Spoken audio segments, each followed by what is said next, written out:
announcements that we want on recording? I have an announcement. Oh, man. Just really quick, I will be presenting in July. And so just if you want to be interested in seeing how the future of development in FileMaker is going to look like and help you, this would be a great presentation to attend. I guess I'd have So to. see you in July. Yeah. Thank if you. I can stay away. Yeah, But you're still in Europe.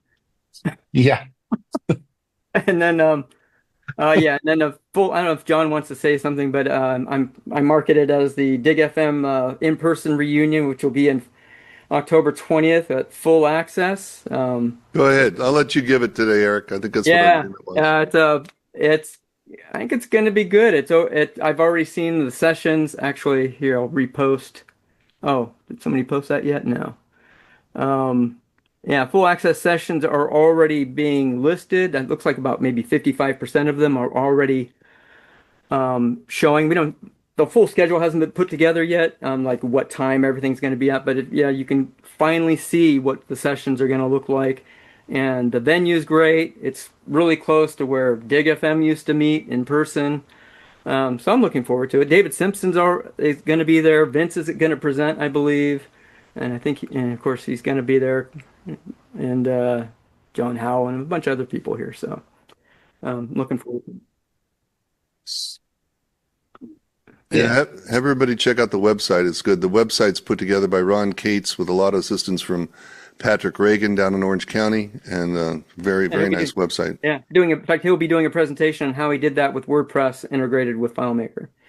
So, all right. Well, if that's all the announcements. So I'd like to say another something just before Weihoa gets started. I was in the Toronto at the Elevate FM conference that Alexis put on, and that was really nice kickoff to a Canadian conference that, and as many of you know, I'm originally from Montreal.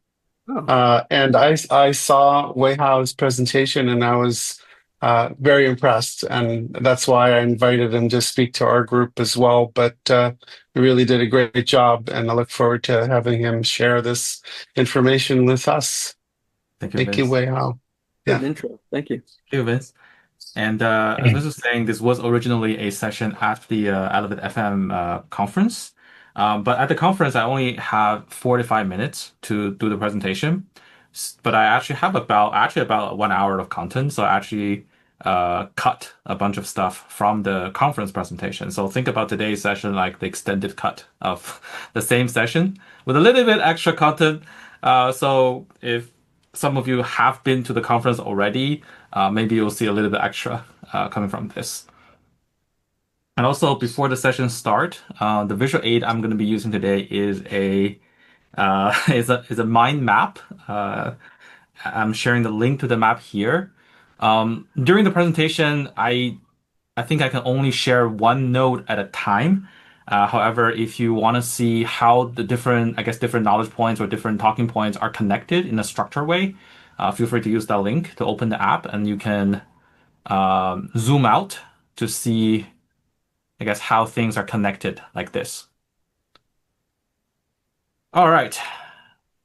Let me go back to the presentation mode. So yeah, welcome everybody. In this session today, we're going to talk about deployment of FileMaker apps. And the whole idea of making this session originally came from a conversation that I had with a friend of mine who works as a DevOps engineer at a software company that made a lot of popular SaaS applications. And out of curiosity, I asked him to compare our deployment procedures because I want to see how different would it be between deploying a FileMaker app, let's say typically have 5 to 500 users, compared to a SaaS, which might have millions of users. And I also wanted to know what kind of challenges does he face when he's doing his job. To my surprise, from a non-technical perspective, our procedures are largely the same. the guiding principles we use and many practices that spawn from them are quite similar. And differences mostly reside in the tools that we use, the scale of things, and the level of automations. On the other hand, the challenges we face are also quite similar because it seems like deployment is really the favorite of the Murphy's Law. And I think most developers will have a story to share about some deployments they did, and rightfully so, because there are a lot of things that could go wrong during a deployment. We've had critical third-party personnel simply fail to show up. We might have access issues that didn't exist in the development environment, but somehow exist in the production environment. We might have features that have already passed testing, but are acting up on the prod server. Sometimes we have users that just did not receive the message and reluctant to quit the application to let us do our deployment. On top of that, money is bleeding when we are working with a critical solution that require maximum uptime. So that's a lot of pressure on our shoulders when we do deployment. So in this session, I want to talk about the principles that I use to handle the 3 stages of deployment and showcase some both technical and non-technical practices that I use associated with those principles. So this session would target the developers of all experience levels, as deployment is something that we all do. Whether you are the one executing the deployment plan, or you're the one coordinating it, or you wear all the hats and do them all. I hope this session can provide you with a framework that you can use to build your own deployment procedure that will minimize the risks and boost confidence in your future releases. But before we fully diving into today's topic, for those of you that don't know me, I'm Weihao. I'm from Direct Impact Solutions. I've been working with FileMaker since 2013, I think. I worked as a developer, a business analyst, a project manager, an agile coach, and now I work as the quality manager for Direct Impact, focusing on operational excellence. And I think at the end of the day, I see myself as a problem solver, which I think is an identity that most of us here share. I live in Toronto with my wife and my 1-year-old son, and fatherhood has been both very challenging as well as very rewarding. My son actually wandered in before the session started. He just learned how to walk, and now he's applying those skills. And on my spare time, you will most likely finding me playing Magic, board games, painting miniatures, the whole nerd combo. And all right, so let's dive into topics. We'll start with talking about the structure of a deployment. So starting with the 2 types of deployment that we might see in our day-to-day.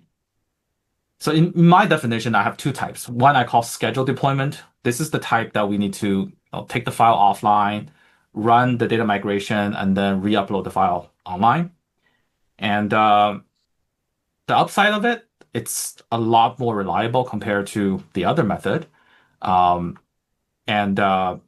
Because we are not doing live development during a scheduled deployment, which means there are much less risks. There are much smaller margin for error that can happen during this kind of deployment.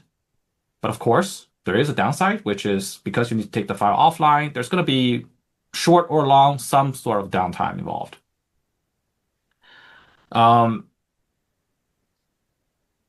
And I've heard users or other developers that argue that usually using scheduled deployments means there's a longer waiting time between each deployment.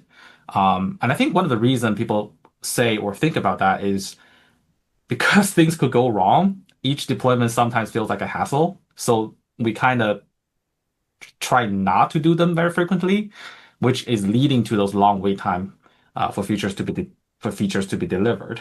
And that's kind of one of the reasons why I want to do this session, because if you could build a reliable deployment pipeline, why wouldn't you do deployment more frequently? So that's kind of how we can tackle this issue with the long waiting time by building a more reliable and robust deployment pipeline. On the other hand, we have what I call the hotfixes. This is just a name that I use to talk about porting changes directly to the live file. And of course, the upside is that it has almost no downtime. But to me, the downside is so much bigger because it's much less reliable compared to scheduled deployment. So I think, to me, a hotfix should really only be used when you are trying to patch changes that address issues that are very urgent and the change is relatively small. So what about those high uptime systems, right? We've worked with systems, let's say, that are assisting a manufacturing company who runs like 3 shifts a day, 8 hours a shift. So their system pretty much is up 24/7. Like, what do you do with those kind of systems? Well, to those, I would still say you should still try to schedule a little bit downtime for a scheduled deployment for those. Because if your solution has a high uptime requirement, usually that means it cannot tolerate the risk or potential errors that you might introduce in the hotfix. Although, if you do need to do a hotfix, be sure to follow that specific order of things when you are porting your changes. Like, for example, if you don't port your data schema before, for example, your script, you might create broken references.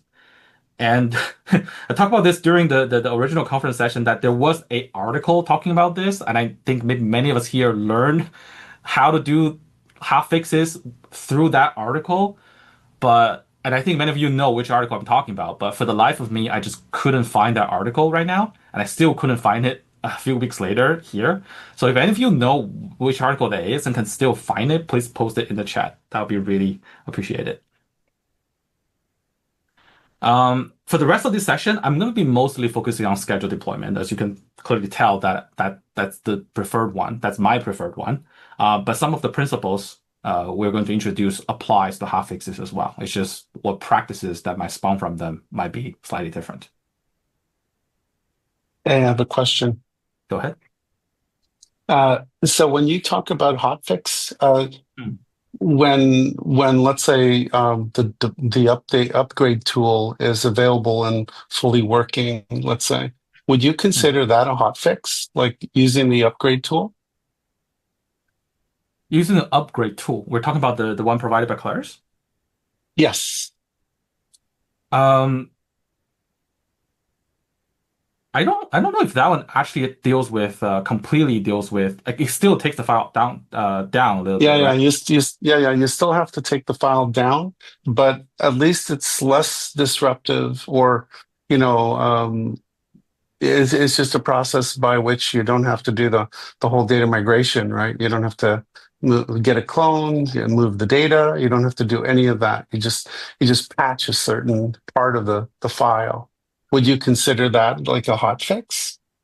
I would consider that still be scheduled. Because because as long as the file, like, as long as there's a slight disruption or file needs to be like taken down, to me that's not a hotfix anymore. And but having those kind of quicker scheduled is kind of the goal here. The goal is to kind of get the stability or the reliability from one of those, like, scheduled deployment, but being able to do those in a shorter period, of time that introduce less downtime. That would be kind of the best case scenario.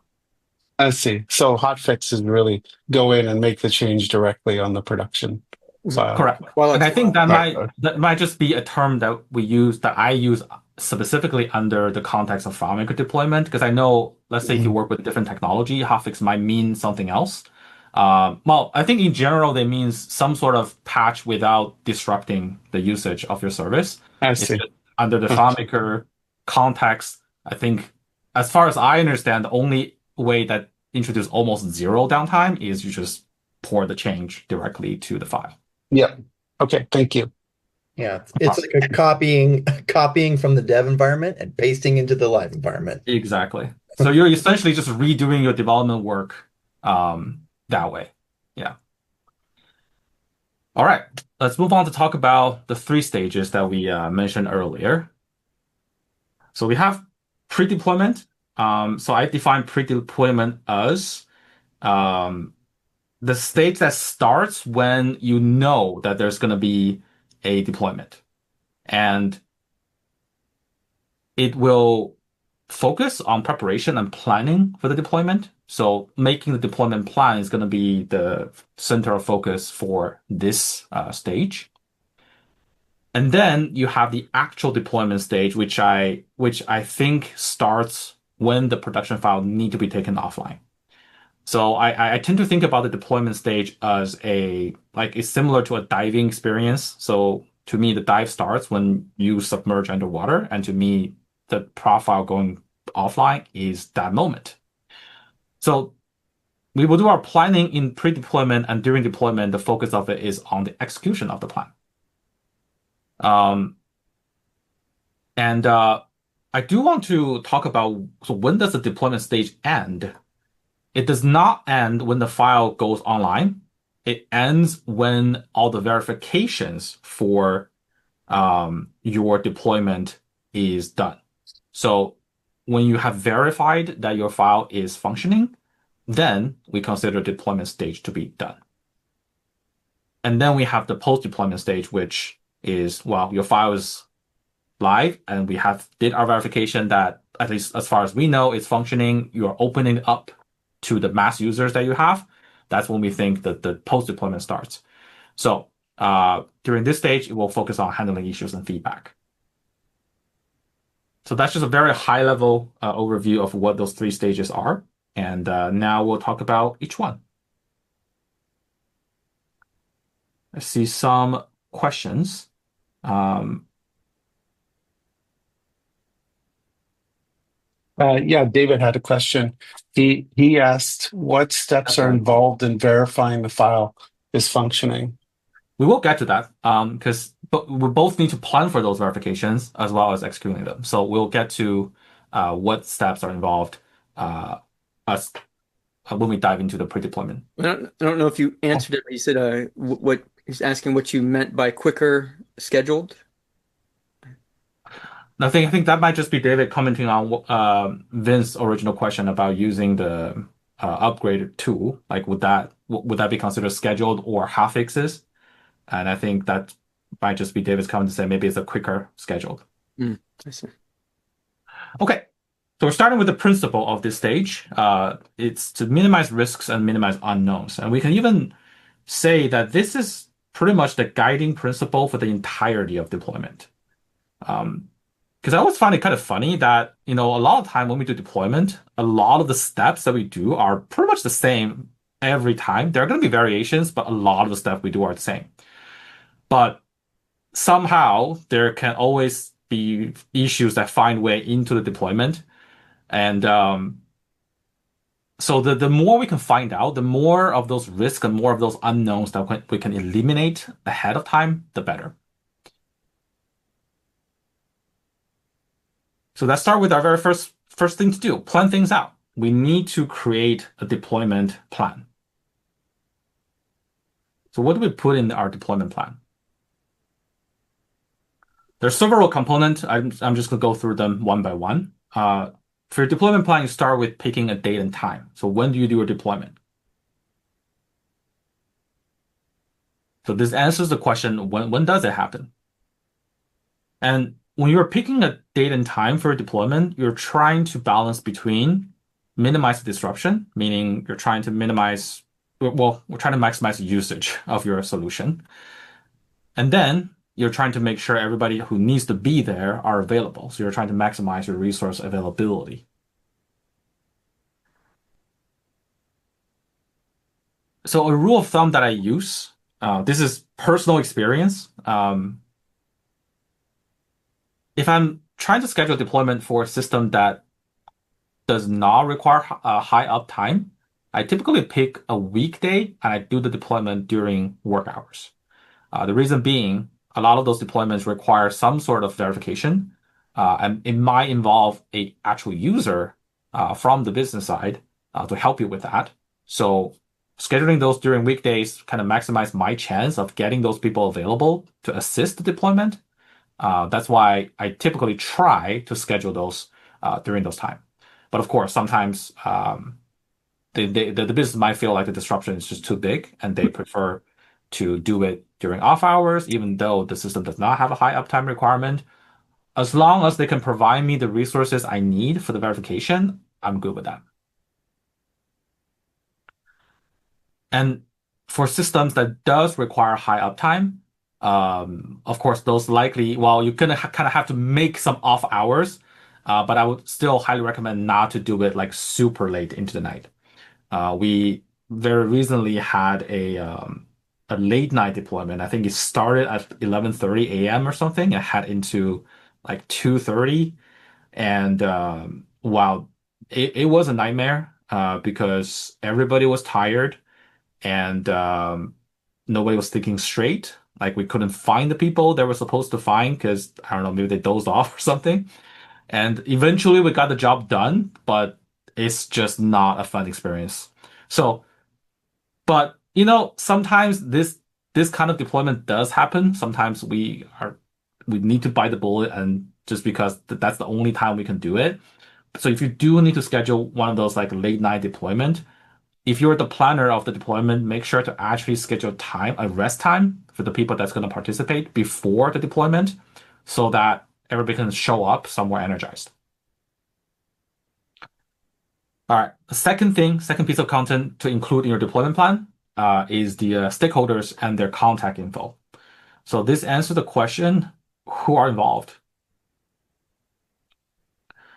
I categorize those stakeholders into 3 categories. The first are the person that are responsible for the deployment.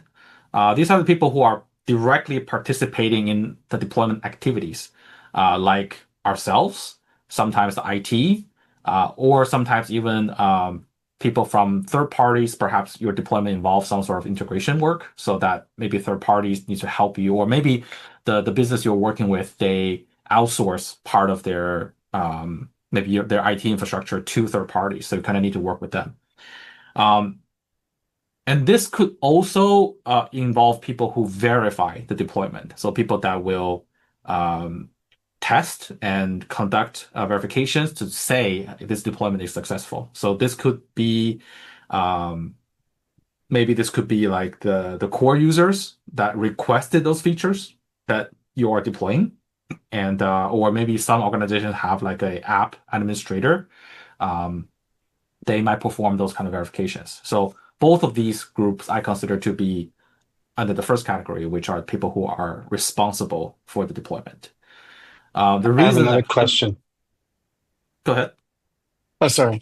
Yeah, so this came up recently for us, Mhm. where we were requesting one of the core users verify something, and in the end, I think the consensus was that we don't want to rely on the user, because part of the process of development is also they have to sign off on the feature before we deploy it. So Right. like it is working. They tested it in staging, or they got access to it somehow and verified it. So we have the green light to migrate it. So we decided recently that we don't want to have that user be the person responsible, because it actually ended up causing a mess for us, because that user was not available, and it delayed the whole process, and it affected people in other time zones, because it's a kind of a worldwide system. And so downtime here means downtime in business hours somewhere else, so we're trying to actually automate that process so we don't have to depend on another user. I don't I know if think that's helpful. I think so. I think relying on even if it's in this case a second party, not even third party, definitely increases the difficulty of coordinating things. If you could automate some of those tests, and in this case, I would say if your test automation has reached a degree where you can reliably use them to verify that your stuff is working, from like the business perspective, then certainly you can totally automate those parts instead of relying on a person that actually would, I guess lower the difficulty of coordination. So yes, I would say test automation is one of the ways that you can actually try to negate that coordinating difficulty created by involving a business user. But I would also say sometimes, and this came up during my conversation with my friend, which is because they have a very high level of test automation on their side. So I asked, like, do you still involve people from the business side? And he said yes. He does it when the feature was like an urgent request. Let's say some of their marketing people or somebody was like, we need this feature in 2 months and we need it to, and this is like a big chunk of feature.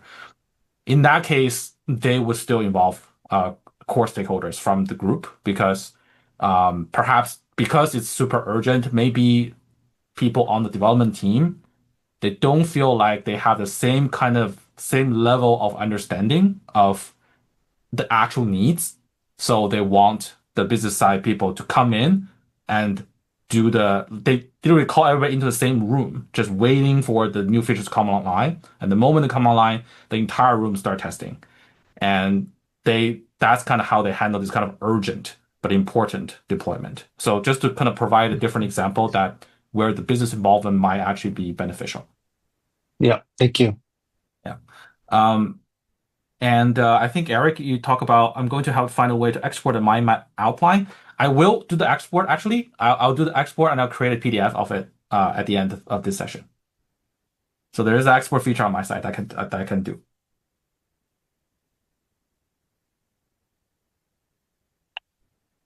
Overthink with it. Yeah.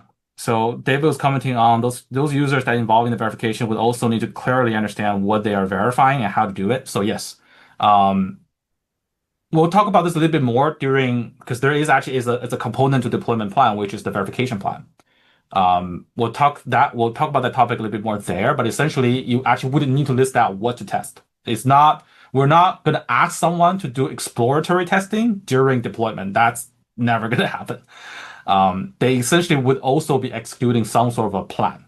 And those will be defined before they do those, which calls back to the principle that we had. We want to minimize the unknowns and we want to minimize the risks by planning.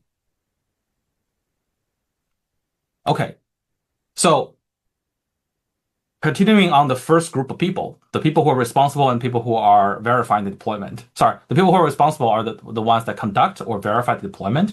For this group of people, you not only want their email, you want their cell numbers, just to make sure that you can reach them. This is something I learned from, I guess, mistakes. Sometimes I have third parties here. If you find managing a second party, aka your client, difficult, managing a third party is worse.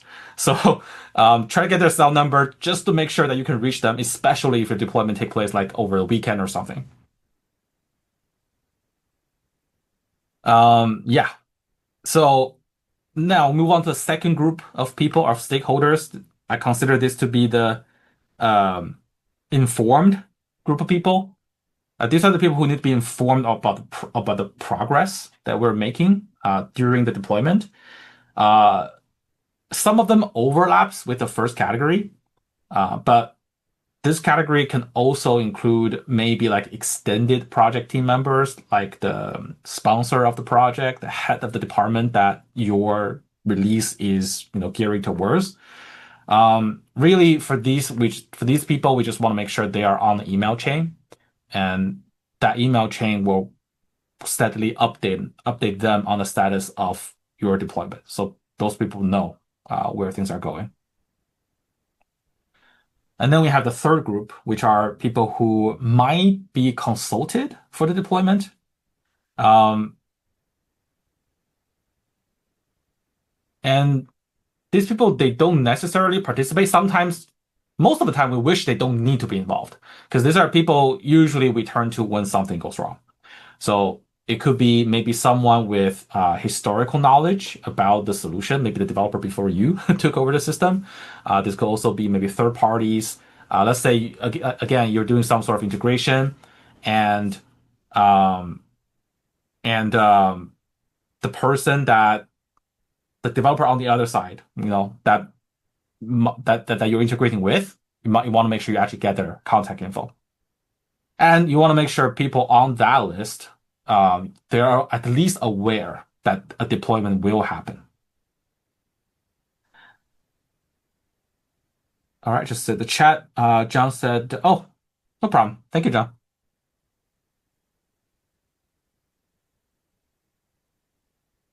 Okay. And after you have identified all those three group of people, as a practice, I usually send out a calendar invite with a meeting link in it. So the first reason is, for a lot of people, myself included, if something is not on the calendar, it's not real. So sending out a calendar invite will block off that time, keep reminding people of when your deployment actually will happen. And then during that window, the calendar invite kind of almost set expectation in some way. Sometimes we have user keep asking us, "Is it done? Is it done? I haven't seen it. Is it normal?" Just block those times and let them know this is the window that we expect the deployment to happen. So that might actually answer some questions there. And last, having the meeting link in it, just you have a virtual meeting room ready so that if you do need to hop online, discuss something, you don't need to send group emails and create a new link for anything. Everybody can just use the link that's already in there.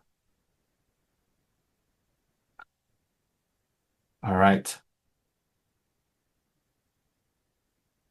The third component, this is the action plan across all three stages. So this answers the question, what is everyone doing during the deployment? The action plan is essentially a list of tasks, and each task should include a description, like what is this about, or what is the thing that people needs to do, who needs to do it, and roughly when do we think they might start doing it. So the timing here is really kind of an estimate. Again, it is to help set expectations. So how detailed do we plan this out? And this is actually a practice that I learned from a client that I worked with, and I thought it's a really good practice. So they explained to me, when they did their deployment, they want a task to be written in a way that if one of your team member for the deployment cannot make it, another person with a similar domain knowledge could step in and read the plan and continue the plan. That's the level of details they want the plan to be. And I think that is a really, really good practice. Because it helps us, well, for two reasons. One, it kind of forces us to think everything through in details. And this, again, helps us minimize the unknowns. And so it's kind of like a mental rehearsal.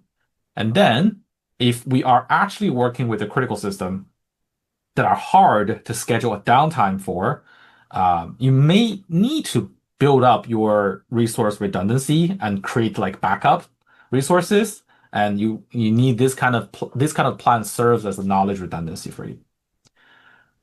So let's give this example. Like for example, if you gonna use the FileMaker data migration tool to run your data migration, all the parameters that you will set for it definitely need to be planned out and written down ahead of time. So in this example, we're assuming that, for example, you are either doing this like manually or maybe using one of those companion tools. But yeah, all the parameters should be planned out. We've had situations where I think it's when the migration tool came up with the new locale setting feature.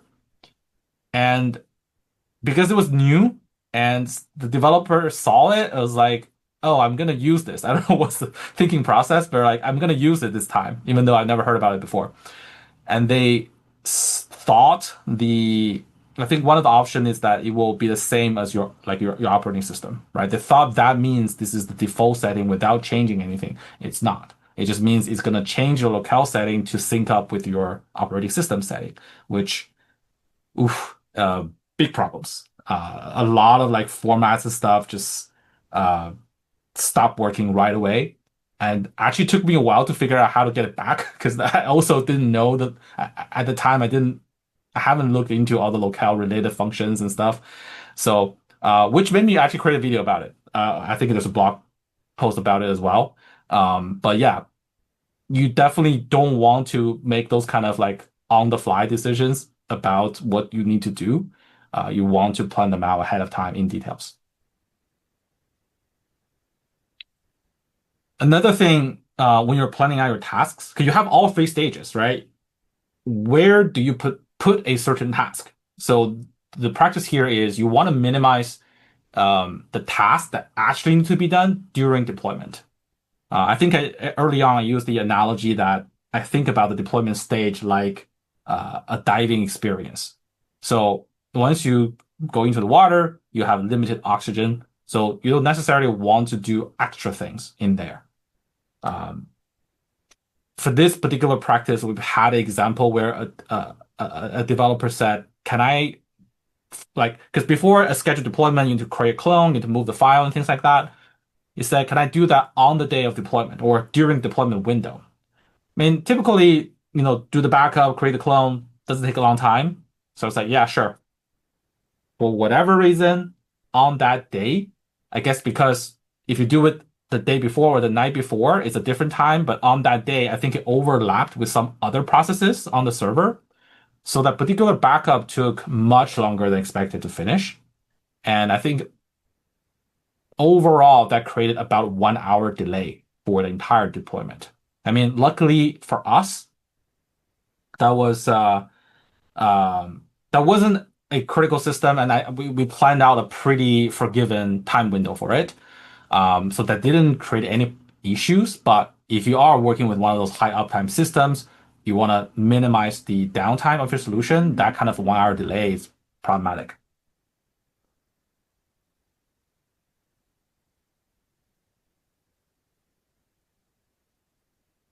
All right. Now, the verification plan. So, as I mentioned earlier, the verification plan is something you've written ahead of time to plan out what are you going to test, what are you going to verify, and it answers the question: how do we know the newly deployed version is functioning?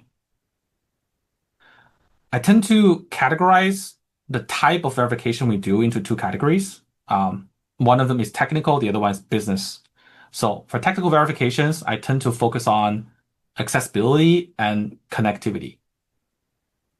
So for example, one typical thing I test is the file or the app can be accessed via the desired client under the desired environment. So for example, if your solution is supposed to be accessed on WebDirect through a remote desktop or a virtual machine that has to be connected via a VPN, then that exact condition is what you need to test.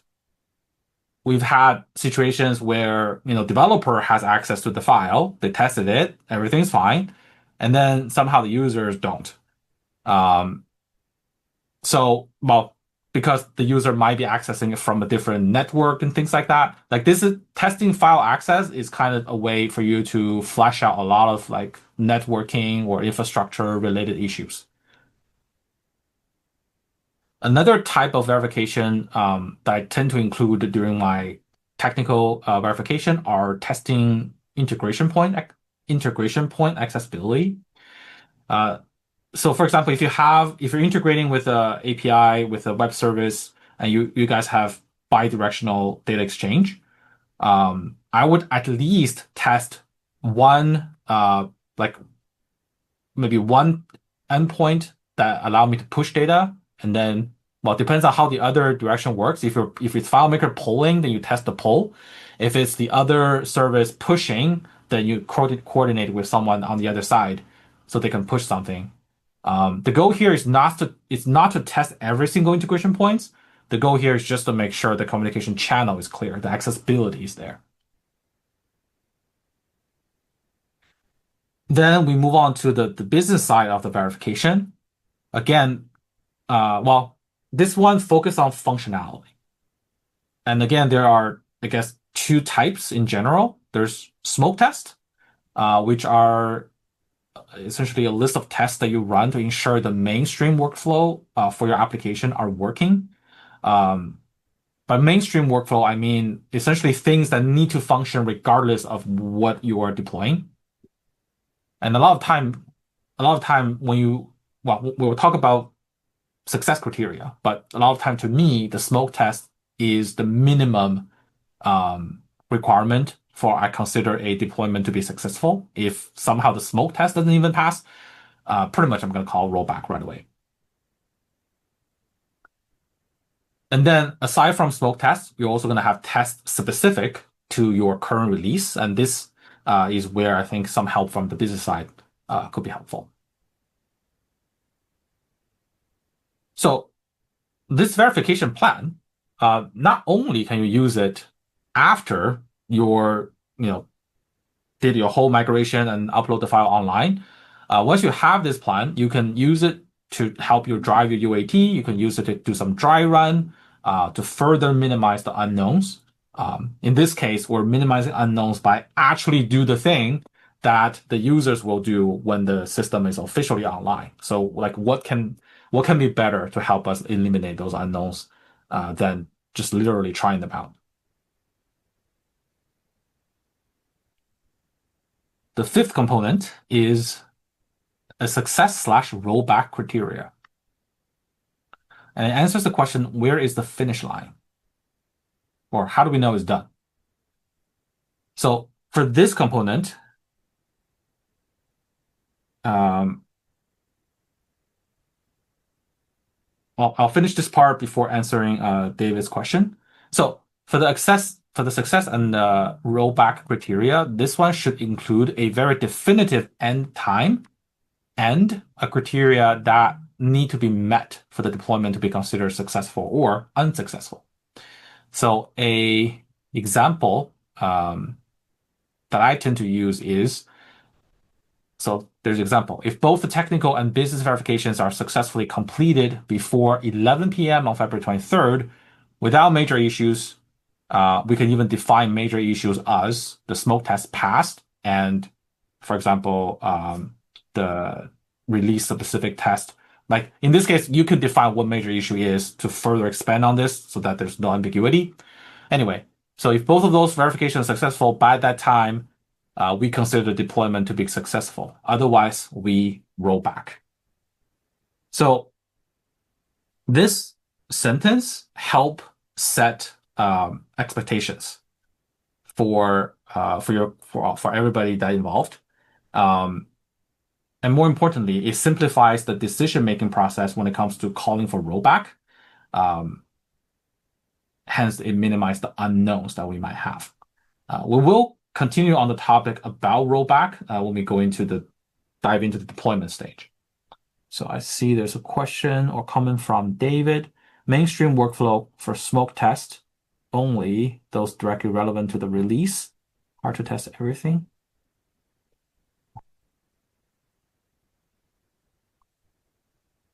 Well, it depends on, I guess it depends on to what level of automation do you have for your tests. So if you have a really powerful, what is a smoke test?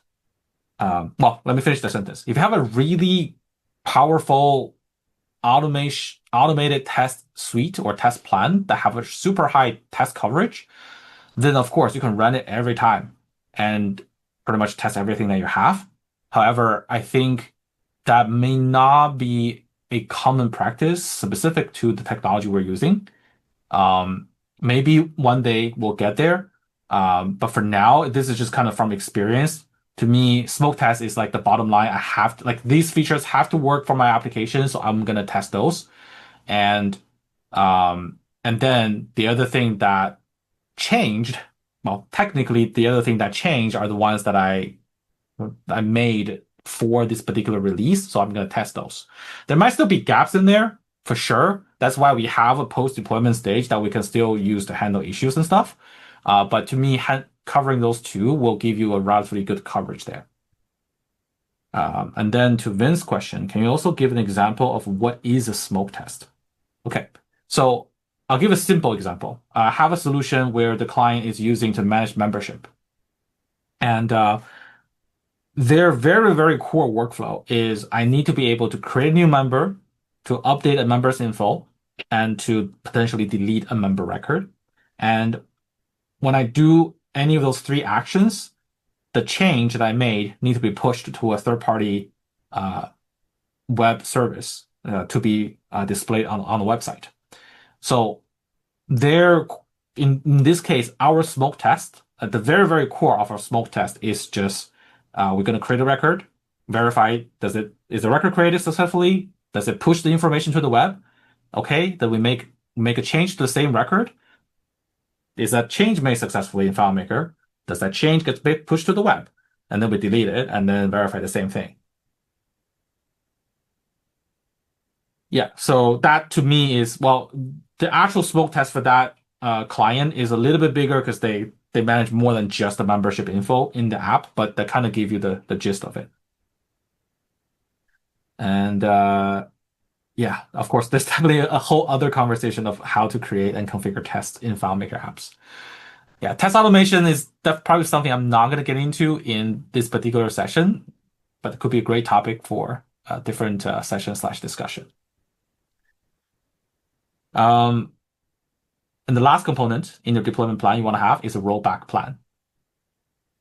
So this is just like your action plan. It lists out all the tasks that you need to perform to essentially reverse your deployment. It answers the question, what do we do when things go south? Just like an action plan, you want to write down those tasks in details, and you want to make sure the person that needs to perform, that potentially will perform the rollback, have at least rehearsed it once. Maybe not on your production server, but they should know how to do it. A rollback plan is something that we hope we don't need, but we also don't want to struggle if we actually need it. That's why you want to rehearse it. Again, minimize the unknowns, minimize the risks.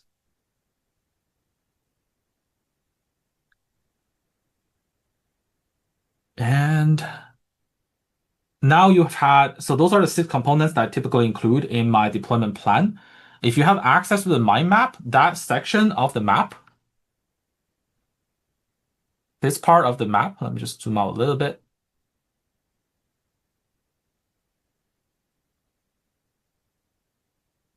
So this part of the map, you could take that as some sort of a deployment plan template and use that to help potentially help you write your next deployment plan.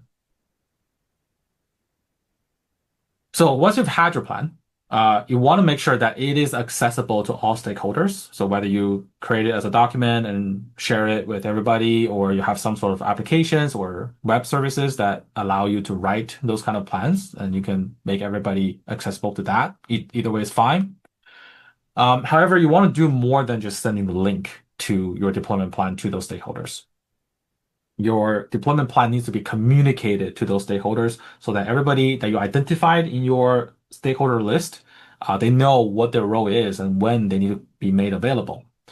As a general practice, I tend to, and this is especially if I'm like working with a client for the very first time, or any deployment that involves a third party, I would schedule a live meeting with the entire, at least people in the first category, to walk them through the deployment plan step by step, so that everybody is clear when and what they're doing. And also, don't forget, well, people forget. We're all human. Even with a calendar invite, sometimes we forget that there's something happening on Saturday, for example. So don't be shy to send reminders to your stakeholders and users as well about that a deployment will happen. Typically, I send one out 3 days before the deployment, and then another one on the night before the deployment. This also helps you, well, on the user side, this also helps to minimize the amount of users that might want to connect to your solution during the deployment. I know with newer version of FileMaker Server, now we have the ability to block them. But still, those communication won't hurt. Okay, that's a lot of time that we spend talking about the pre-deployment, the planning of things. But it's because pre-deployment is important. You want to plan things out. The better you plan, the more risks unknown that you eliminate, the more likely that your deployment stage is going to go. So for the deployment stage, let's talk about the principles first. You spend a lot of time making that plan, and you want to stick to your plan and automate as much as you can. So I want to reiterate our guiding principle, right? We want to minimize risk and minimize unknowns. This means deployment is largely a process-driven activity. So let's talk about the stick to your plan part first. Number one, don't skip steps, even if they seem mundane.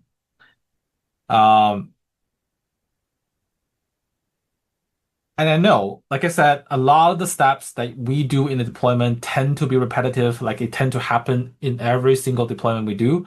So if we can automate them, it might, well, not only help us ensure they happen, but also make the deployment less tedious and draining. We'll talk about automate those in a moment. Another thing is we want to keep our stakeholders in the loop. I think we already mentioned about that email chain we should have to keep important stakeholders updated on the status of things. So that's another thing to look out for when you are doing your deployment or executing your plan.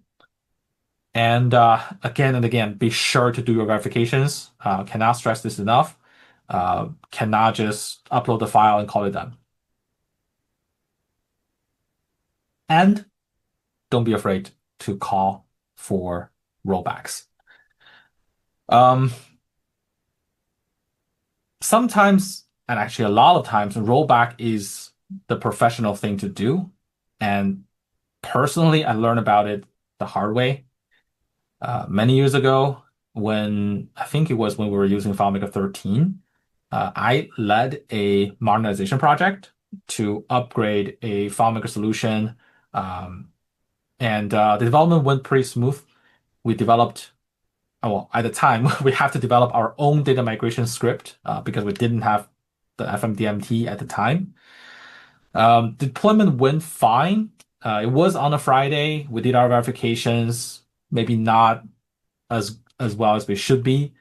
And at least to us, everything seems to be okay. On Monday, I got an email saying that there's some child records in the system that are shown under the wrong parent records. So I did a quick analysis and realized that in our data migration script, we forgot to set the next value of a serial number for the primary key of the parent table. And so the implication here is that we have duplicated primary keys in that parent table, which is the parent table of everything in the system. And then the moment I realized that is when I should have called for a rollback, but I didn't. I mentioned the identity of a problem solver when I introduced myself. The desire of wanting to find the root cause of a problem and solve it, most of the time is a blessing, but it could also be a curse. And this is one of those times. So I stubbornly believed that the issue's not that big. At the time, we had 6 pairs of records with duplicated primary keys. And I thought, I can simply check the record creation timestamp and of all the child tables, and anything that was created after the deployment belonged to the 6 new parent records, and anything that was created before belonged to the old ones. So I felt like maybe I can create a data cleanup script to separate them correctly. And that was the first mistake I made, which is I underestimated the amount of work required to do a cleanup script for a legacy solution. Not every table in that solution has housekeeping fields like creation timestamps. So sometimes we have to create like record ID just to figure out which one got created before which one. And to implement the logic that I was trying to do, it's going to take a long time. But the second mistake I made, which is the fatal one, is that I did not realize that new child records can also be created under old parent records, which means the logic that relying on creation timestamp to tell those child records apart is not valid. And the third mistake I made is that I also forgot the fact that even after I make a cleanup script, because of the second problem I mentioned, we're gonna need users to come in and do some manual verification to ensure that they're actually, correctly connect to each other.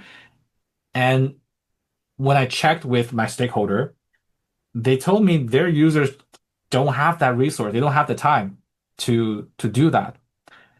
So after working on trying to build like a cleanup solution for almost a day, I think, I finally realized and admitted that it cannot be done.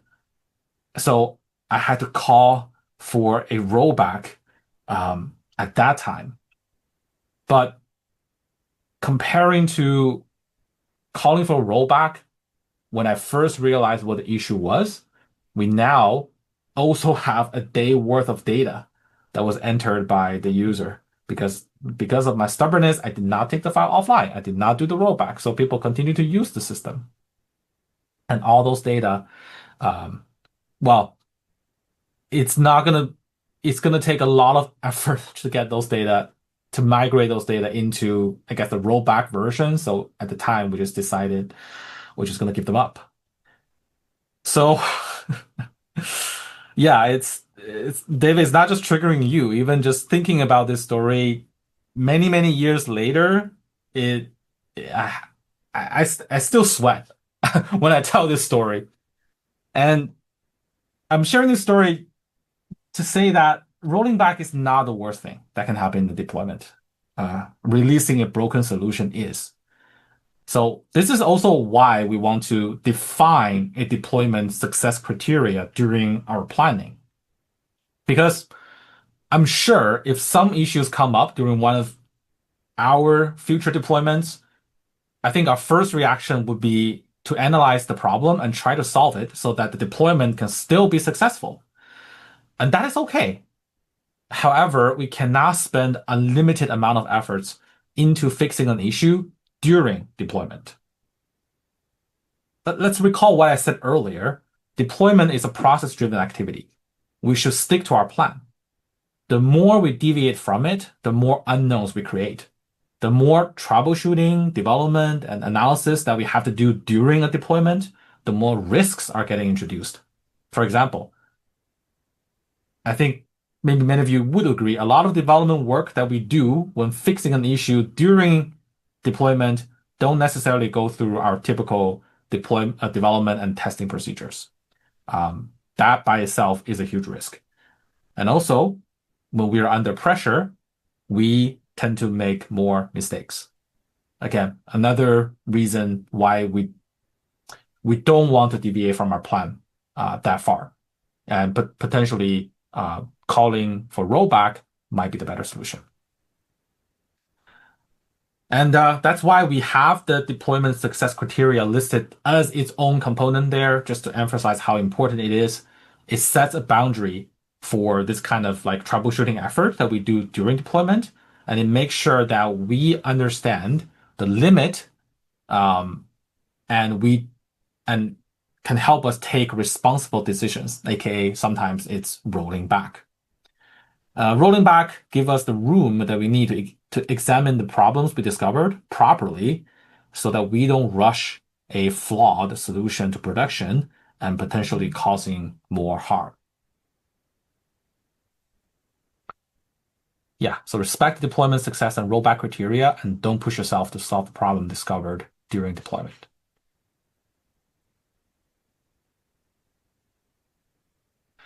Okay, now the second part of the deployment stage, standardize and automate. So let's take a look at the essential technical components that we typically interact with during a deployment. First, we have FileMaker Server. lot of time we interact with FileMaker Server via the FileMaker Server admin console. And I think many of us here probably might still be working with it at least, once or twice a week. And don't forget that we also have a FileMaker Admin API.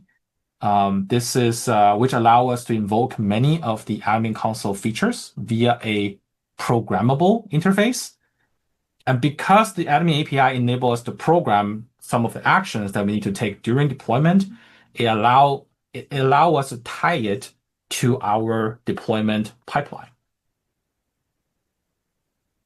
Next, we have the FileMaker Data Migration Tool, or FMDMT. So FMDMT is awesome. Well, recall the story I just told. If we had the tool at the time, we wouldn't have run into that issue because FMDMT helps you automatically set all those serial numbers. And when I rehearsed this in front of some of my younger coworkers, they kind of just stare at me blank because they're 20 years old, they never experienced a time where you have to write your own data migration scripts. So lucky them. Yeah, I'm so grateful that we have FMDMT now, and with a simple command line, everything's taken care of for you. It has been made free. If you have never used before, it's been free, and you can download it from the Claris community. And don't let that command line interface intimidate you. There are many awesome people in the community that have made their companion app or companion tool that put a UI on top of the command line interface so that you can use the FMDMT without having to manually type in your own command. And these companion tools also demonstrated another fact, which is the command line interface is programmable, which means it can also be tied into a deployment pipeline. And the third component is what I call post-migration logic. These are typically stuff that most likely related to data cleanup or data population. And so, for example, let's say you created a new field in the existing table, and that field will need to be populated for all the historical records in the system. For sure, you could log into the system and find the developer layout and show all records and replace field contents. Yeah, you can do that, but me personally, I like to script those steps. Well, number one, I can test them before I have to run the cleanup on prod. Number two, also, if it's in a script, I don't have to manually do those things. Again, anything that I have to do manual introduce risks. And because a lot of the post-migration logic can be captured by FileMaker scripts, they can also be invoked remotely via FileMaker Audit API, the FileMaker Data API, or even FMP URL. But I think my preferred would be the FM Audit API here.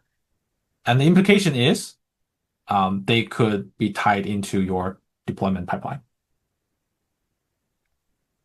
And the fourth component the fourth technical component that we typically interact with in the deployment is the verification logic. This is related to the testing we're talking about, test automation that we're talking about.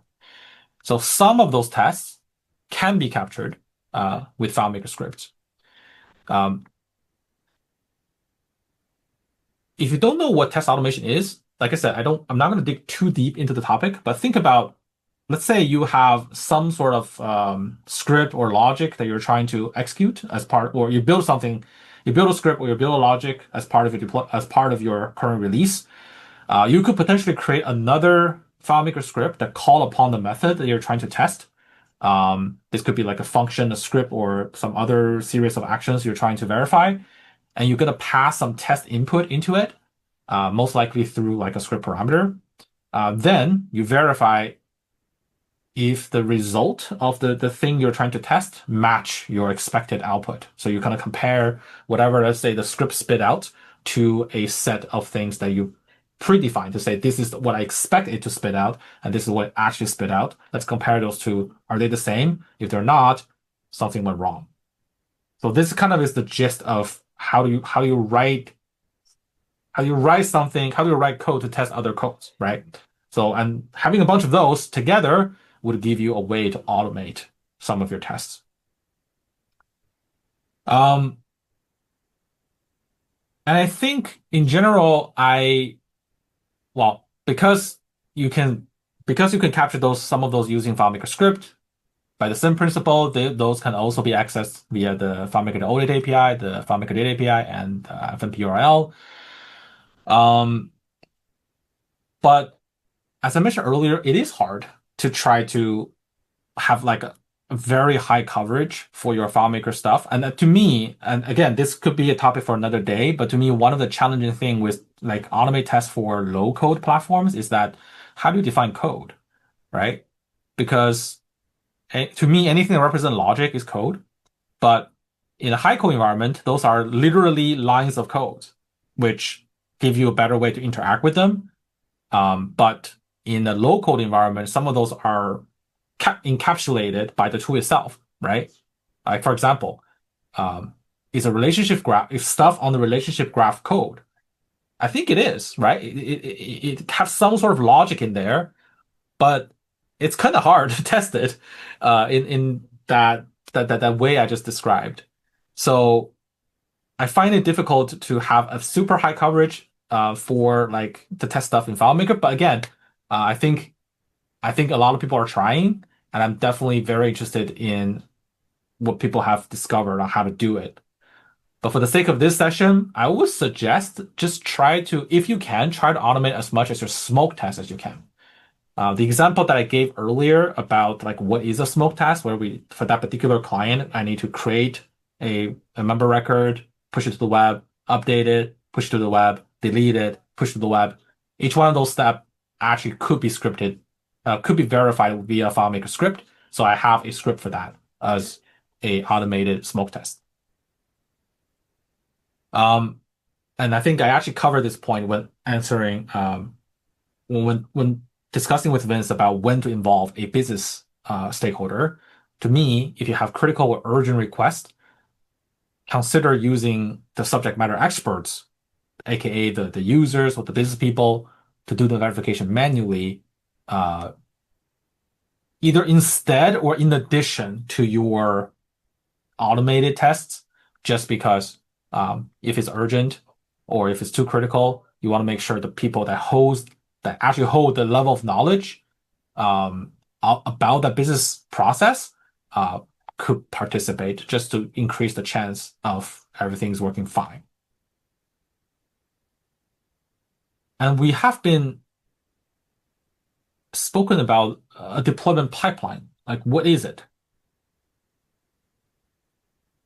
A deployment pipeline are typically included as part of a CI/CD tool set.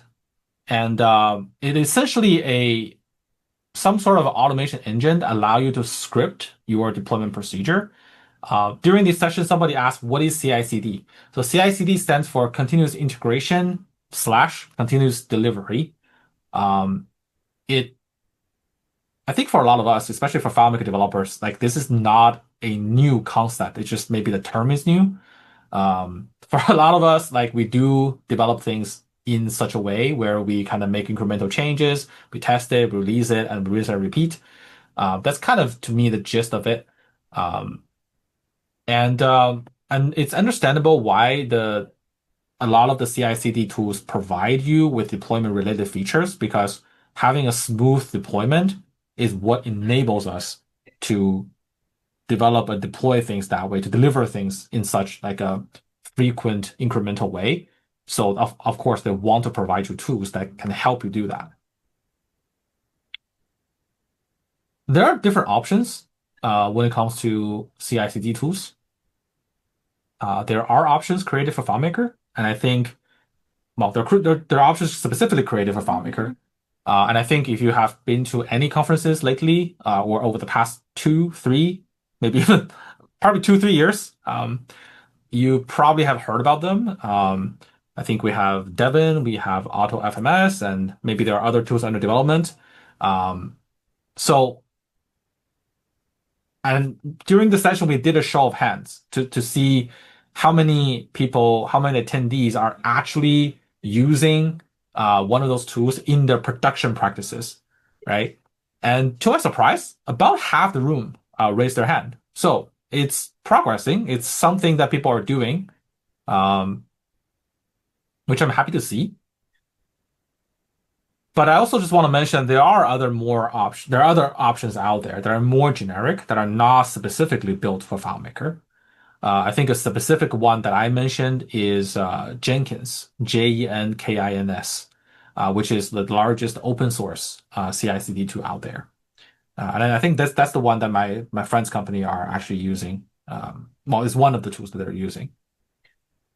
And aside from Jenkins, I think there are also probably 24 paid options out there. If you click on David's link, you're probably going to see them.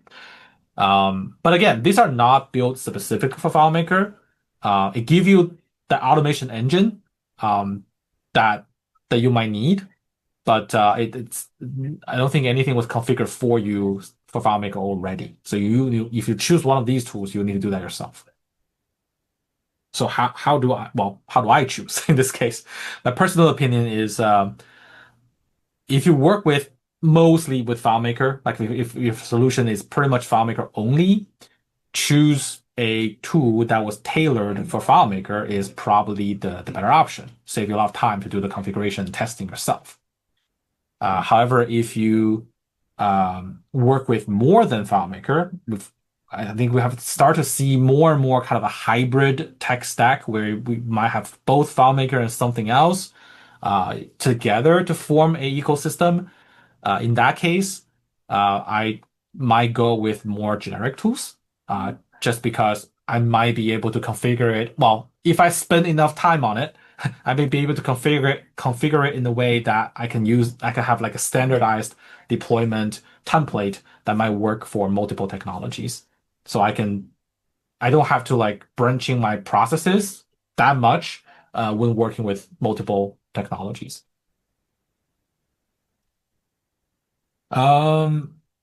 Okay. That's the deployment stage, I think. Still have plenty of time to finish. I think, the post-deployment stage is going to be short. So I probably need maybe another, I'll say 5 to 10 minutes. Yeah. As long as because I heard you had to go take a trip. It's pretty quick. Yeah. So yeah, my parents' flight are actually delayed, so I have a little bit more time to finish this. Excellent. Yeah. So post-deployment, the principle that we're going to be using for this stage is just be prepared.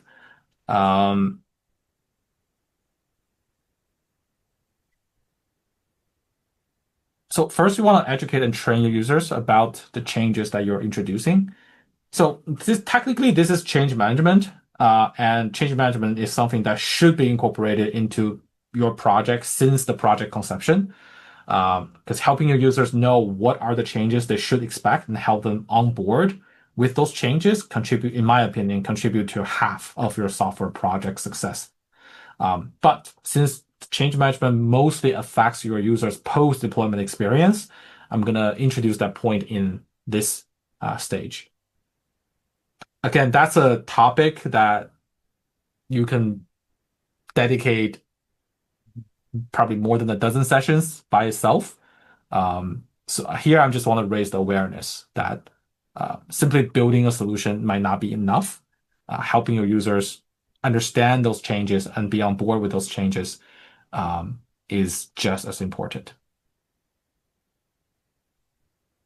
And I think some of us, I don't know, I'm not sure whether it's the majority of us, might also create release notes.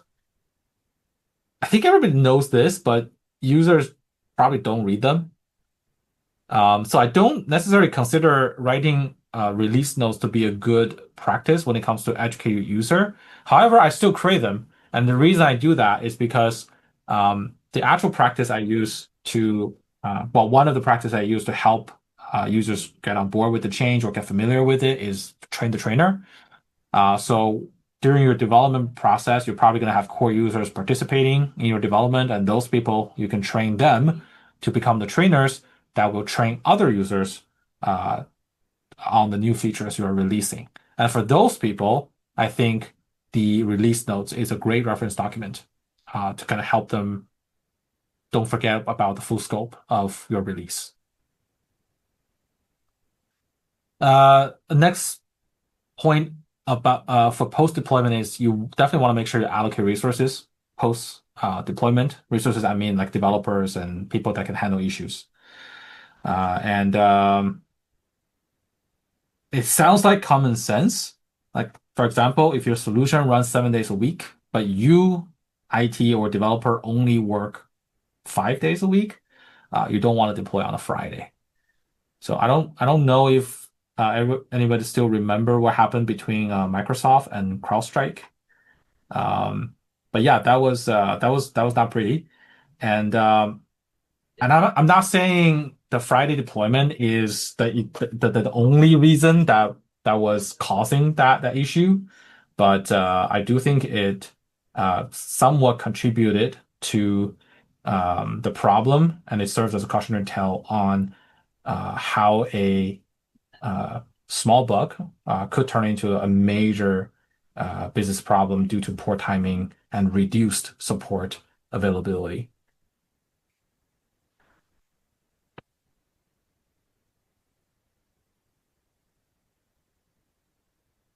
And you also want to establish a communication channel between you and your users to collect and triage feedback/issues and to provide your users with updates. So this can either take form as a ticketing system, for example, or it could be maybe a scheduled meeting with some of your core users that represent your entire user group. The point is you need to have those channels open to help you effectively communicate and collect information after deployment so that you can, so that small issues don't become bigger issues and you have a grasp on how things are going afterwards. All right. So I think that is it for the session. I'm going to do a quick summary of it. To summarize our session, to have a successful deployment, you want to plan things out in details and do as many things as you can prior to the deployment to minimize the risks and unknowns. During the deployment, you want to stick to your plan and try to automate those steps as much as you can, including some of the verification steps. And don't be afraid to call for rollback if you need to, if things go south, for example. And then post-deployment, you want to be prepared for potential issues and feedback. And that's it. That's it for the session. Thanks, everybody, for joining. It's a great session. Weihao, thank you so much. Even better than Toronto. No, really, really, really great. David, you have your hand up. Yeah. So the systems that I primarily work with use the data separation model, which, if you're familiar with it, it makes deployment a bit easier in a lot of ways. So I'm wondering if Weihao, if you think that, like, how does your deployment plan change if you're using like a different model for deployment, like data separation, or if at all, if it does need to change at all? I don't know. It definitely changes. I think steps for deployment changes. And because before I start this session, I considered whether to share the actual deployment plan template that we have in the organization, in the company. I eventually decided not to share that because I think it's too specific. The plan that we have is very specific to our own settings. And despite the fact that some of the steps in there might be informative, to kind of remind people about things they should check or things they should take into consideration for their own deployment. But it might also create an illusion that, okay, these are the steps. This is the end of thinking and planning, and it potentially create more risks to share those. So, and I think to me, well, the short answer to your question, Dave, is like, how does that impact your deployment? Well, some of the steps might be a little bit easier. Your downtime might be shorter, but I think a lot of other principles and practice still applies. You still need to verify your stuff. You still need to have your, success and rollback criteria. A lot of the principles remains the same. A lot of the practices remains the same. Which is how exactly are you fulfilling those practices might be slightly different. And also I think I saw a question from Brian asking about how long does it take to write the plan. And I think how as you've wrapped up. Yeah. And I think that's kind of related to this topic as well. The first time you ever adopt a template like this is going to be it's going to take the most time for you to write out the plan, because that's the time where you start thinking about every step and thinking, am I missing anything and things like that. And that to me is, let me think. For me, if I'm taking on a brand new client, the very first deployment planning could take half a day to a day. I might also need to be coordinating with third parties. I might need to be thinking about, like, there might be, depends on the versions they're using, depends on like plugins and stuff. Yeah. There's a whole bunch of stuff that we need to map out, right? Could take long. And how long does it take? The reason I'm asking is we have an existing client, but they have a major upgrade coming July 1st. And so I'm doing one right now. I'm actually doing an upgrade from 19 to 21. And yeah, I definitely spend about, and this is under the condition I've done those before. And I still probably spend at least half a day to a day just for planning. And if you're taking in the time, like you actually walk it through, you review it with everybody, because you also don't write the plan in a single iteration, right? You write it, you review it with a few people. Maybe there's some feedback, there's stuff you forgot, and then maybe your stakeholders will remind you a few things. I definitely, if you're talking about planning from a timing, like from a time window perspective, or scheduling perspective, I usually at least leave myself 2 weeks before the actual deployment, and that's a very short window in my opinion. If I know a deployment will happen, I'll probably start planning for it, if I can, a month ahead of time, just to leave myself enough time to take into consideration all the coordination difficulties and things like that. Well, your talk was timely because we've got one in about 3.5 weeks. So we do have a plan, but it's not nearly as detailed as what you went over. And so now I'm thinking I need to make time to implement your plan. I would highly encourage that. The more you plan ahead of time for deployment, the less issues you might have. Exactly. Measure twice, cut once. And as Beverly was pointing out. And I think, to me, one of the things I typically see is when people make deployment plan, they jump straight to the action plan section. They start listing out everything that needs to be done.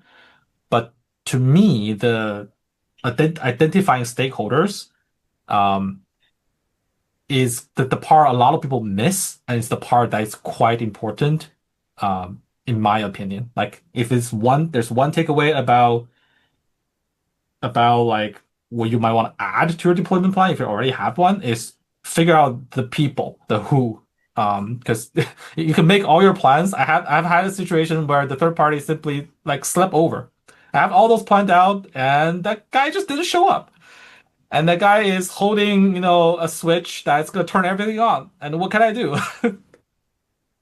That's also where the getting their cell number practice was coming from. Yeah, so that you can call them and wake them up and be their mommy. Well, thank you. You've probably saved us a lot of headaches in about 3 weeks. My pleasure.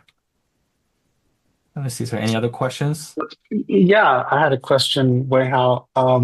Will this Mindmap link work continually for a while, or will it expire for? Yeah, I'll keep this particular session published indefinitely. So if anybody wants to use the link in the future, they can still use it.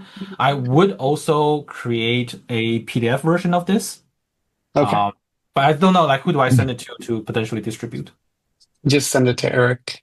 Okay. Yeah, He takes or you care can of even it. go to the community post for this and Okay. post it Yeah. there. Some people can just go back there and find it without me notifying them. Okay. I'll do that. Yeah. I was joking in the chat with Eric. Your background is reminiscent of being in the weeds. It is. That's what it feels like sometimes when you're doing Yeah. deployment. Because asking me, like, Yeah. do I want to show, like, on the thumbnail, and there's the wrestler and, with the angry face. I was like, yeah, I think that captures my feeling pretty well. A lot of times when I'm doing deployment, it's just Yeah. sometimes it's like, why is this not working? You know? But the other point I want to make is that a year or two ago, Hansa from 24U gave Mhm. a presentation, and one of his presentations was lessons learned. Was all the things that he's learned the hard way, kind of like what you shared about that migration that went south and trying to rescue it, and then realizing, I should have just rolled back, right? And sharing those insights is so valuable to the community, because I think many of us have been there where we think like, oh, it's FileMaker, I can just roll up my sleeves and fix it, and sometimes you just have to admit that maybe that's not the best option. Yeah. Yeah. So thank you for sharing, the good and the bad, so to speak, and It is. yeah. Yeah, And I was and I talking will. to someone. Go ahead. Oh, sorry. I was just going to say that, like you said, the last 2-3 years, I think to me, what happened was with the introduction of Devon and that dissertation paper that David did, where he showed that DevOps cycle. That I don't know if anybody has seen it, but the different parts of the cycle, right? And how I feel like over the last couple of years, different community members and companies have been filling in those parts of the cycle and getting it more understandable, communicated, and automated. I also think you're a big part of this now community, that you're sharing all this information in terms of this process and everything. This is so valuable to getting the community into that understanding of how important this part of it is. Yeah, I So mean, thank you. Vince, I agree with you. From my perspective, for the maturity of the FileMaker platform, this has been a huge gaping hole in it for people who got to, I mean, hosting providers, SBAs, people that things like Otto and Devon. But as these tools become more and more available and these pieces get filled in, it'll make a huge difference. I mean, when we used to get Gartner or Forrester reviews, we'd get dinged because we didn't have an answer to that other than everyone cobbled together something themselves, right? Yeah.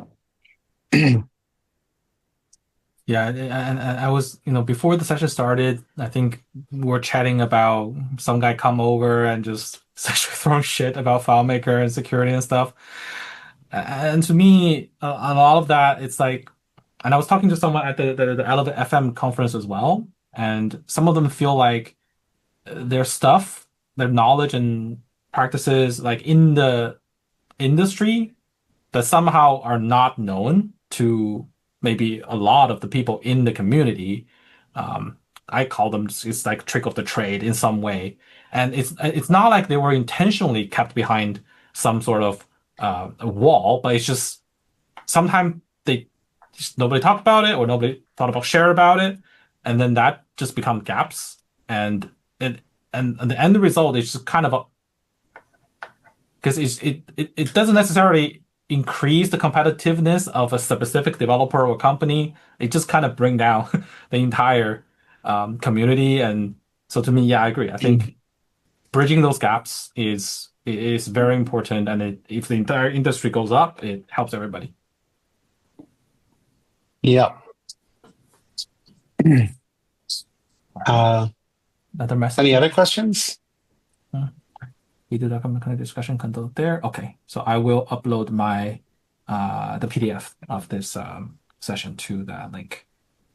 I don't recall, but can Zoom accept in the chat like a PDF? Oh, I yeah. have no But idea. then this stuff disappears as soon as the meeting's done. So. Oh, I know, but I'm going to download it immediately because I'm asking for a friend about this upcoming. Oh, Let me try. By the way, if you guys are looking at the map, do you see the export button here?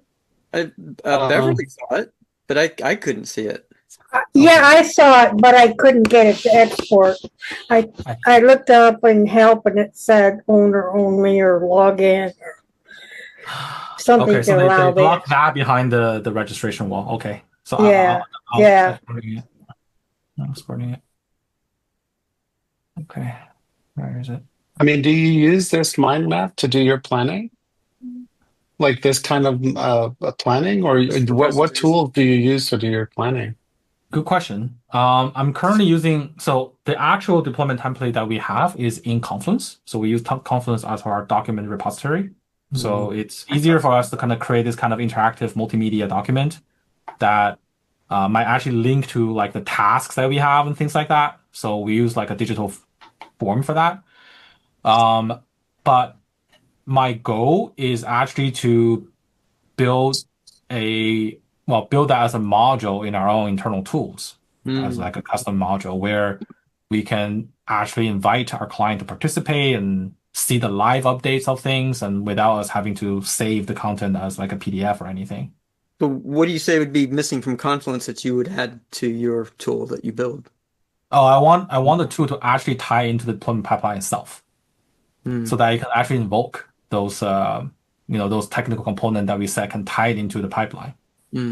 So there will it's executable in a way. Yeah. And you can actually see like which steps that are done, and like that's kind of my ultimate goal. That's very cool. It's gonna take a little while before we get there, but if we're dreaming, that's kind of where I want it to be. Yeah. Does anyone attending use something else that they would do to plan a deployment like this? Anybody here online? David? You're muted. Oh. I can go ahead and share. I'm an in-house developer. We have a legacy system. It's probably about 12 years old, close to about 20 gigs, and we deploy twice a month. So we definitely go through some of these hurdles that you've mentioned, Weihao. But we actually recently moved over to auto deploy, and that saves us a lot of time, a lot of headaches. It's a very great solution. I would definitely encourage anyone to look into it if they haven't already.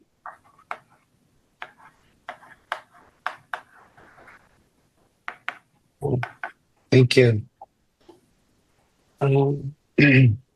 Okay.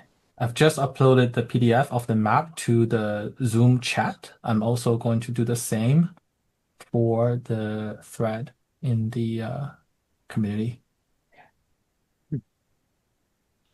My friend will be very happy. Like gold. Yeah, it is. Yeah. Can you do the outline also? The outline. The outline is there, no? That It Beverly? is in the PDF. Well, Yeah, I think it's two it's- different it's- options, right? Yeah. If you scroll down, so the first page of the document is the entire map, which we might need to zoom in into Okay. things. Well, if you And want then to share after what that, you're it's doing, just the kind of the outline mode where it's just bullet points. Okay. I see it. Thanks. Yes, this is timely. We just had a meeting this morning about our fielding of the new product. In the future, you'll have agents and you just ask them, hey, can you start this migration and get it going and keep me updated? And, you might be retired before that's really working. At least without supervision, heavy supervision. yeah. Yeah. ChatGPT says, yes, I've deleted all your files for you. Yeah. Yeah, I can imagine AI viruses or something like that going on. Oh gosh, it's a whole new level. Yeah, write me a So, virus that destroys all my stuff. actually, I just remembered the other question I wanted to ask is so we have some systems. Again, they're worldwide, and so finding the right time that doesn't disrupt Europe or Asia or something like that is always is a challenge. And so we had one outage where some part of the system wasn't tested by the user and wasn't tested by the person doing the migration, and was just assumed like, okay, well, we're migrated, we're done, and it turns out like, oh no, that's not working, they can't get access. And so we were scrambling to figure out what happened. And then like we have this post remediation discussion, whatever the right term is, to talk about like how do we avoid this in the future, etc., because we can't have this downtime. But at the same time, too, having that kind of coverage is not cheap. Like if you want to say like you want to have someone available like on the weekend, on a Sunday night, to be able to jump in and do this kind of stuff, you have to also pay for it. It's not if you want that 24/7 reliability, it comes at a cost. It's not just because we built the solution doesn't mean that I'm sleeping with my computer. So Exactly. Yeah. yeah. I would also say that, given that a lot of time, especially for custom app, right? For custom app development, it's a very deep collaborative process, right? We are co-creating something a lot of time with our clients or with our business stakeholders. And I think one thing I keep reminding them, like during the start, like kickoff of the meeting, is the fact that this is a collaborative process. Sure, they paid us to do the job, but we almost need as much investment from their side as well, in the form of they need to provide someone. Usually it's either a person or at least a person leading the charge on their side. Because we can't just like read their mind and build their stuff. There are going to be plenty of places where we're going to need their involvement. And I think deployment, especially the first one, I would say, is likely the one I'm going to ask them to do it. Like, for example, even the exact client I was using as example, the smoke test that I mentioned used to be done by a user. When we first started having like a more structured deployment, just so that we can, get used to that new way of doing things. But over time, and I think at the time we didn't even know what exactly is should constitute the smoke test as well, because we don't. At the time, I don't feel like I know enough about their business to know what is considered mainstream, right? What is exactly the feature that cannot be missing? For version 1, we're building everything. Everything is new in version 1. So which part of this is the part that cannot not working, right? But over time, we figured out what is mainstream. We tried to see, can we automate some of those? Yeah. And then is that enough that the user that will participate in this don't have to, be there anymore for the sake of testing? Yeah. Well, in this case, she still involves. She still gets involved, but not for testing. She still, like, if we do a deployment on Saturday, she will still carve out a bit of her time, just so that to kind of oversee the thing, and so everything's great and things like that. But it does greatly reduce her involvement, which reduce the cost on the business side. But yeah, it's to me, it's definitely a cost, definitely a investment that the business side need to put in. So the earlier we set the expectation, the better. I've run into situations where they're like, okay, I'm not available, on the original date that we set for the deployment. Can you deploy on a Friday and I'll verify the solution on Monday? Well, to that, I said to the stakeholders, like, first of all, thank you so much for the immense trust that you have for us, that you just assume that nothing's going to go wrong between Friday and Monday. But I said, we can do that. So to that particular case, I answer like we can do the deployment steps. Like we can run the migration and everything on Friday. But we're not going to open up the system to the mass users until someone on the business side give it a go and kind of verify things. Yeah.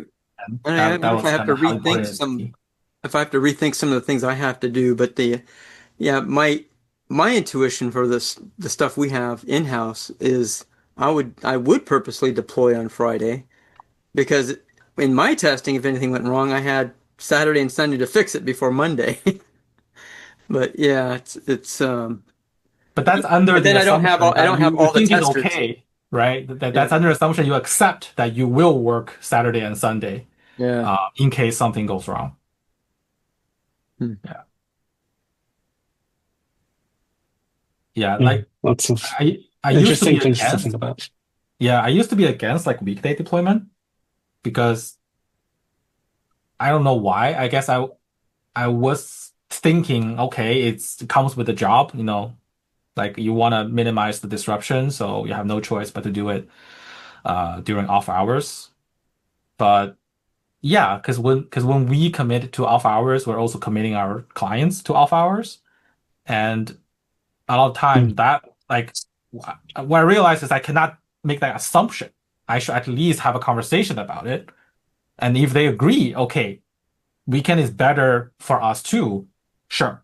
But if I don't even start that conversation, I just assume maybe some of them prefer to do it during week hours, and they're like, yeah, it's okay, we could do it, Monday 8 a.m. and we can have the full day to troubleshoot, like if something goes wrong. Is at least we need to have that conversation so that we can figure out what's the best time. Yeah. Yeah, because even I had to rethink things too, because the systems got more complicated than I could recall how they work, and people were using No, ways that I really? didn't even plan. So, they just really have to test what they do, and I can't really predict that for them anymore. One of the things you may want to take into consideration is the customer doesn't always know what their IT department is planning. And we've had a number of cases where there were outages in the main infrastructure that the customer's IT department was running. And so when we were planning on doing our migrations or updates, that was the time that they were taking some of the company's assets offline, or you lost your VPN connection, or some other parts of the infrastructure. So don't forget that your customer lives in a bigger fishbowl over which they may not control it. So sort of these external influences, in addition to what your own planning, other people are busy with their pencils, papers, computers, and plans too. Well, speaking of busy, because if I change something and it's a very large, it's a pretty complicated system, do I tell them that these are the things that are most likely to be affected, so that they don't have to go testing absolutely every aspect of the system? Because it's like, I could change one thing, but it's probably not going to affect something way over there on the other side of the system. So yeah, they don't necessarily every time, because we do like little agile development things, just like they'll add a feature here, add a feature there, and it's not really and we do that every week. And so if I had to if they had to manually test the whole system every single time, they would they wouldn't do it. Eric, Yeah, so you have to fixes? Sorry? Hot fixes? Is that what you're doing? Hello, this is Mark Rochelle from Productive Computing. Thanks for joining.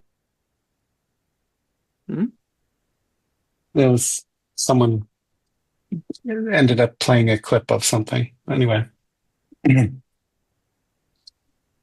Yeah. I do need to go soon. I just saw the message that my parent has landed, so I think I have about an hour and a half. Oh, that long? Yeah, I mean, it's international, right? So it takes a long time for them to come out. Oh, wow. But I should probably start preparing and get going. Yeah. Yeah, Weihao, thank you so much. Really appreciate this. I think it's definitely going to go down as something to be watched afterwards as well for those who were not able to make it. But yeah, it's a great presentation. I like the way that you used the mind map, etc., to walk us through it. And thank you for everything that you shared with us tonight. Thanks for having me. It's a pleasure to meet all of you. All right. Take care, guys. Take care. Bye. Bye, Weihao. Well, All right. If anybody else needs to go, goodbye, everybody. I don't know if you want to stop the recording, Eric. I don't know. Well, it depends on what you're going to talk about. Sometimes people share gold after hours and say, "Oh, we should have had that on the recording." Well, Rick's gone, so. Well, it was great that he joined us, and also, yeah, great that he was here. Well, in fact, that was one of the things I was thinking about as this. It's like, I wonder how much of this is relevant to FileMaker's deployments.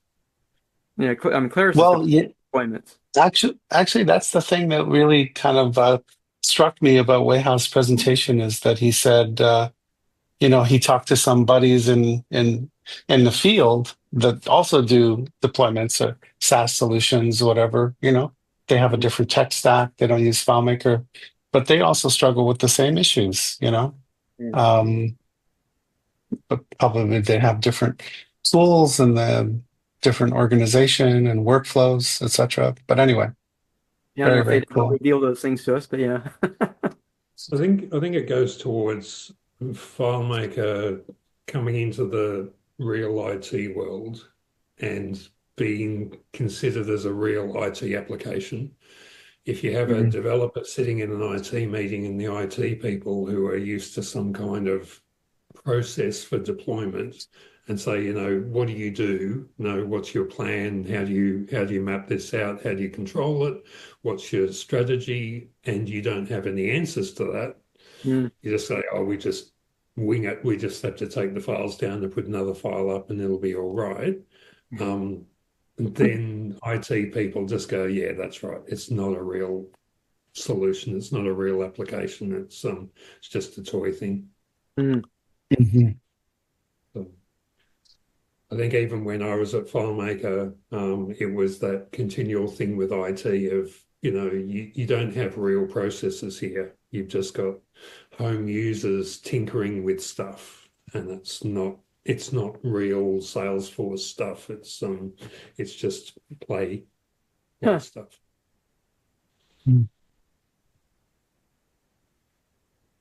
Yep. Anyway, like I said, the last couple of years have really upped the game in this area. So I'm hoping the trend continues and we kind of finish that loop, because there's still parts of the loop that are not kind of doable, real proper testing, etc. I'm envisioning as part of the kickoff is, you run some tool to run an analysis and see if you've introduced any problems. You do tests, and if any of either the tests fail or regress performance in some way, you abort the whole thing. It's like, okay, no, looks like we're going to roll something out that's less than optimal. Let's go back and fix what went wrong. So well, how much do you think can be done with FileMaker scripting alone to do testing? Scripting alone, I don't know, because I think you need some better tools to actually do the testing. So what would those look like? It has to be. Well, I don't know. That's why it's not done yet. Like a recorded thing, you record steps and just have it go through and pushing buttons and whatever. Or yeah, maybe. I mean, there are tools for the web, but there isn't necessarily. I mean, FileMaker also has Web Direct, but you could probably automate that a lot easier than you could FileMaker things. But you could drive, the interface in some way, and then have, these tests that say, okay, when you do this, this is the outcome. Go look at it. This is a positive outcome. This is a negative outcome. You not only need to test the things, but you also need to verify that they're performing accordingly. Like all of a sudden, like you test the project creation of something, but now instead of taking like half a second, it takes 10 seconds. That's not acceptable. Like you regress the performance of the system. So you not only got to test the fact that it works correctly, and also test the things where, catching things where it doesn't work correctly. You also need to test the performance. Yeah, I know. Like, yeah, right at this point, it's like, I wonder where Keith is, because he was heavily involved in testing over at Claris. Yeah, but he had huge racks of things and he was programming things in Python and just running through the whole gamut of all the FileMaker features and server. And yeah, and a lot of it was automated too. Yeah, it was all Python scripts and all kinds of stuff. I seem to recall. Yeah. So once he showed me the racks where they say this this is like 20 servers right here and things like that. Yeah. It's like the old thing with the doctor. You can go to the doctor and say, this doesn't look right. And if the doctor doesn't know what right looks like in the first place, then they can't identify whether it looks wrong. Yeah. So, and this is the problem that people have with their FileMaker solutions, that, when someone says, oh, that report takes a long time now. And you go, well, how long did it take before? And they go, I don't know. But it seems to take a lot longer than it used to. Right. But there's no benchmarking done. So in order, as Vince says, in order to know whether things are going slower, you've got to know how fast they go in the first place. Yeah. So there's a whole bunch of benchmarking that needs to be there beforehand to be able to then compare the post deployment to be able to say, yeah, this has slowed down, this has speeded up. Because that's the other thing, on the other hand, you can also release positive results from the deployment and say, we have speeded up these reports by X%, as a result of this. Like that's what I've done with some of the things that I knew took a long time. I would record the times on those at least, because I figured everything else was just going to be relative to that, and that was going to be where the most obvious differences occurred. And if something only takes 1 or 2 seconds anyway, it's like you can't compare. But if something that is already kind of a pain point, you can actually see whether or not it's taking longer or shorter.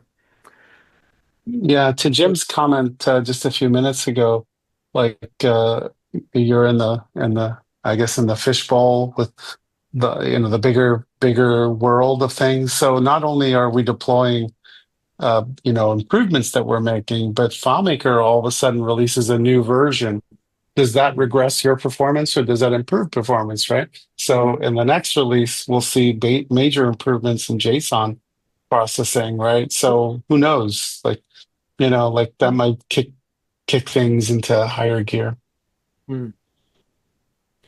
So there's a question: how many people actually benchmark their solutions at the moment and keep records of how long things take and how performant things are? I think I would actually add that to his list. The timing, I think also, it relates to another thing that I keep talking to people about, and is very bad at doing myself, and that is evaluating ROI on applications, where you can get to a stage with a solution where you can sort of say to people, well, we're done now, we've deployed this, we're all up and running, everyone's using it, isn't it fantastic? And you go, all right, so how much money are we saving every month because of this? What are our savings now? Can we actually I wish I had that. document this to say it was worth it? Yeah. Those are hard questions to answer for sure. And by the way, David, your volume level is a little bit lower than everybody else's at the moment on your mic, I think. Which one? Mine? Yours. Yeah. Oh, sorry. I'd say to that point, David, like sometimes I find that we're in a situation where we have to see and determine okay, we're going to build this new feature. Like the client is asking for this. And yet sometimes just like Weihoa, might see a deployment and realize after experience, I should basically revert, and go back. But the point I want to make is sometimes you have to push back and say, you know what, I think what you're asking for is not a good idea because we're going to waste a lot of time doing it.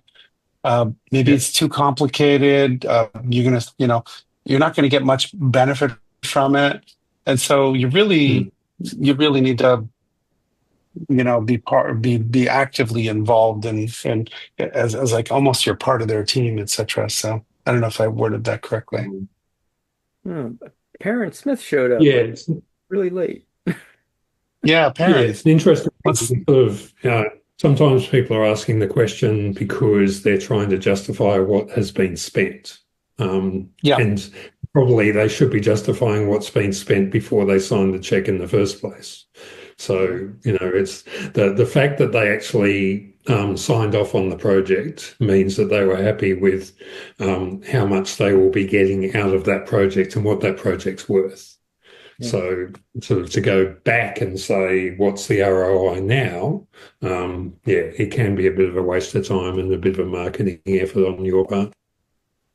And that presentation that Tony shared that I did, I was able actually to go find out how much they spent on another system that I ended up writing FileMaker replacements for.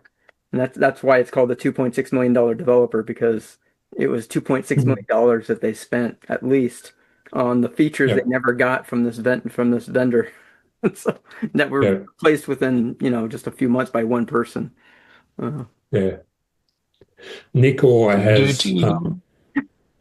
has got a lot of stories about one of his clients here in Australia, in Sydney. They're a property developer, and they've been trying to get rid of FileMaker out of their organisation for the last 15 years, and still haven't succeeded in doing so. And in our meetings down in Sydney the other week, they just had a meeting with them again, and one of the developers was telling me they implemented.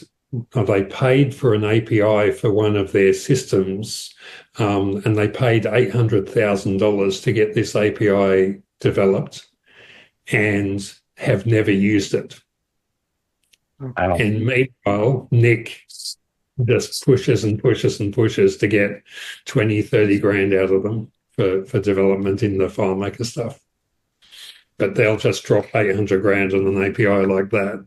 Yeah. No problem. Yeah, I get the same thing. Yeah. And I, as I said to Nick, I mean, you know what? You should be charging them 800 grand and they'd be happy with it. The fact that you're only charging them 50 or 60 is what their problem is. They're sort of struggling to find a reason to spend 50 or 60 grand, but they can find a really good reason to spend 800. But yeah, it seems like the squeaky wheels definitely get all the attention too. I listen to people gripe and complain about how difficult it was to do something, and they'll go on and meet in meetings. They'll go on and on about how long it took and how hard it was, and then they get congratulated for that. And it's like I never have anything to say. It's like I don't bring my problems to them. I just say I'll just fix them, and they'll never know that they were there. No, exactly. It wasn't a problem, so but it doesn't get any attention that way. So it's kind of weird. It's like absolutely. But, I have to also, in the context of this conversation, remind our clients sometimes banks are down. Sometimes your bank is down. You can't access it. Just it's the reality of this world sometimes. So no, we need the system 24/7. It's like, okay, well, absolutely. Perrin, just to fill you in, yeah, this was a great presentation. Would have liked to have you seen what Weihao presented, just because I know that this is like kind of the thing that you have spent so much time doing in the past as well. So anyway, if you get a chance to listen to the recording at some point, I'd love to hear your thoughts on it.